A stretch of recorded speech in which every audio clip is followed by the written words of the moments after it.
Hey everyone, and welcome back. We're diving deep today. We're tackling a topic a lot of you have been asking about, raising inclusive kids. That's right. And we've got a fantastic list of questions here to get through, all about giving your children the tools they need, to embrace diversity, Yeah. to celebrate it. I love it. So let's jump right in. Yeah.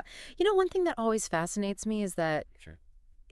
inclusivity is not just like this feel-good concept. You know what I mean? Yeah, Like no, it's no. actually a really powerful tool for creating a better world. Okay, so paint that picture for me. What are we talking about here? So imagine a society, Yeah. okay, where everyone feels valued. No. Everyone feels respected, no matter their background. That's the world we're striving for, right? And it all starts with the kids. It starts with raising children who are empathetic, who understand each other. So we're talking about building, like a more cohesive society, more just society. Absolutely. And the benefits go way beyond that. I mean, studies have shown, this is amazing. Children who are raised in inclusive environments, they develop stronger cognitive skills. Really? Yes. Stronger social skills. Wow. They learn to think critically, solve problems better, and connect with people from all different backgrounds. That makes Yeah. sense. I mean, if you're exposed to all these different perspectives, Right. different ways of thinking, Right. you're going to be more adaptable as a person, more open-minded. Exactly. And Right. that's what we want for our children. For sure. To be able to navigate this world. Yeah. This crazy, interconnected, complex world. Right. But how do we actually put this into practice? I mean, where do we even begin? Well, it all starts with early exposure. Okay. The sooner you introduce your children to the beauty of diversity, the more natural it'll become. So we're talking toddlers, preschoolers. What does that look like in a practical sense? I mean, it can be as simple as the books you choose or the toys you give them. You want to choose things that reflect a variety of cultures, a variety of backgrounds. That's great advice. Instead of just reading like,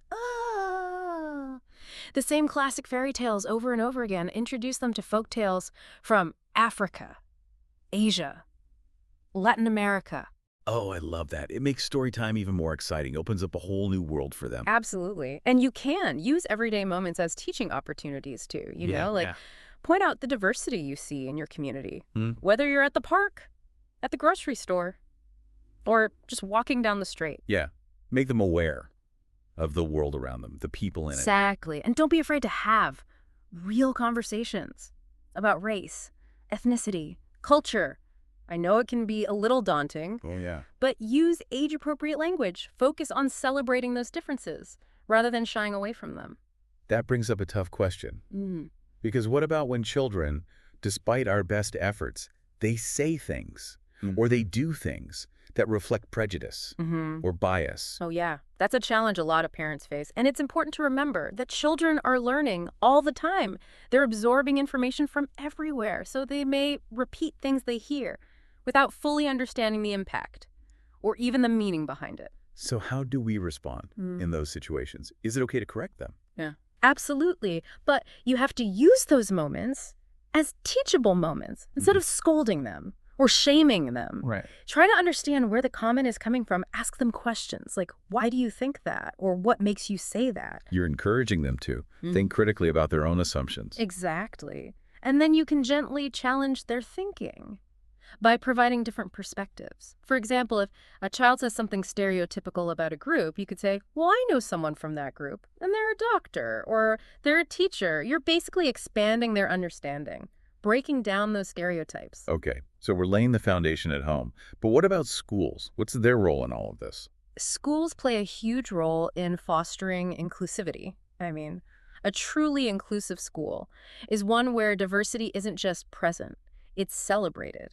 This is a place where all students feel safe, respected, valued for who they are. So it's not just about having a diverse student body. It's about creating that culture of inclusivity. Exactly. It's about supporting students from marginalized backgrounds, addressing issues like bullying and discrimination head-on, and making sure the curriculum reflects those diverse perspectives and experiences. And what about inclusivity for children with special needs?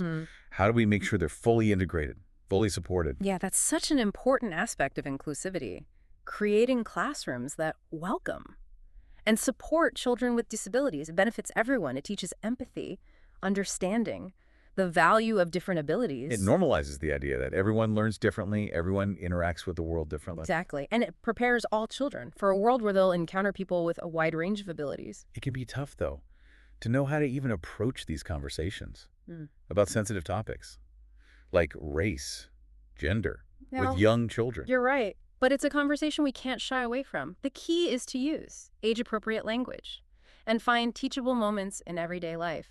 Could you give me an example? Sure, like if you see a family that looks different from yours, you can use that as an opportunity to talk about the different ways families are formed. Oh, that's great. Or if a child asks a question about someone's skin color, you can explain that people come in all shades, and it's something to celebrate. It's about making those conversations just a normal part of life, not something to be avoided. Exactly. And we've talked a lot about different family structures. How can we help children understand and appreciate the diversity of families today? It's so important to expose children to a variety of family structures through books, movies, or real-life interactions, having friends with same-sex parents, single parents, blended families, or adopted siblings. It just broadens a child's understanding of what a family can look like. It helps them develop a more inclusive worldview where they see all families as equally valid, equally loving. Exactly. So much of this feels like a journey, not a destination. It is. Where can parents go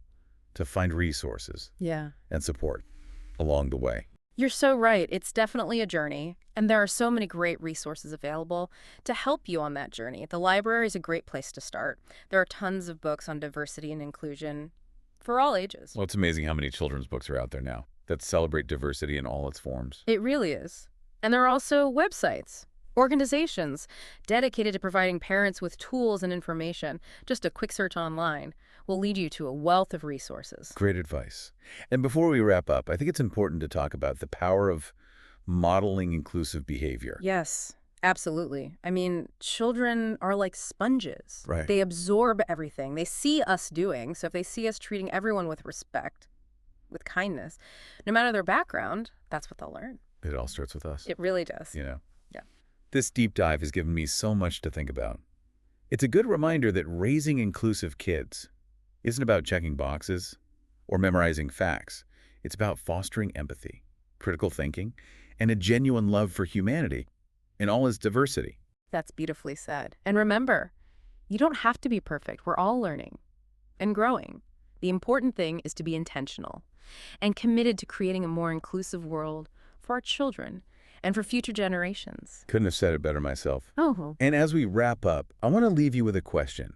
What's one action you can take this week to promote diversity and inclusivity in your child's life? It could be as simple as choosing a book with a diverse cast of characters, or having a conversation about different families, or even just making an effort to expose your child to different cultures. Remember, even small steps can make a big difference. Thanks for joining us on this deep dive. Thanks, everyone.